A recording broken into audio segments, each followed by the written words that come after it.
বলিউডের এক সময়ের জনপ্রিয় জুটি মাধুরী দীক্ষিত ও সঞ্জয় দত্তের সম্পর্ক নিয়ে নতুন করে আলোচনায় এসেছে পুরনো এক ঘটনা।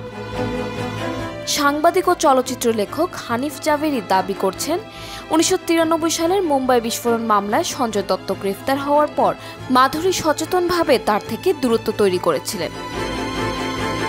হানিফ জাভেরি এক সাক্ষাৎকারে বলেন, সঞ্জয় দত্ত যখন জেলে ছিলেন তখন চলচ্চিত্র শিল্পের অনেকেই তার গ্রেফতারের প্রতিবাদ করলেও মাধুরী তাতে অংশ নেননি।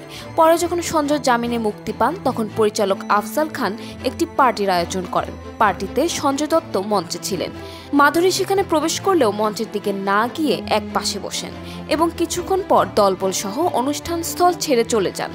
সব ফটোগ্রাফার অপেক্ষা করছিলেন তাদের দুজনের একসঙ্গে প্রথম ছবি তুলতে, কিন্তু মাধুরী চলে যান, কারণ তিনি সঞ্জয়ের সঙ্গে একই ফ্রেমে আসতে চাননি।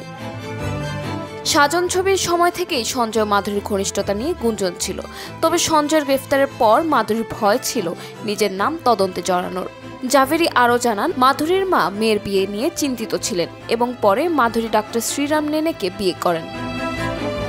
দীর্ঘ বিরতির পর 2019 সালে করণ জোহরের প্রযোজনায় নির্মিত কলঙ্ক ছবিতে মাধুরী ও সঞ্জয় আবার একসাথে পর্দায় আসেন, তবে তাদের ব্যক্তিগত সম্পর্কের সেই অধ্যায় অতীতে থেকে গেছে।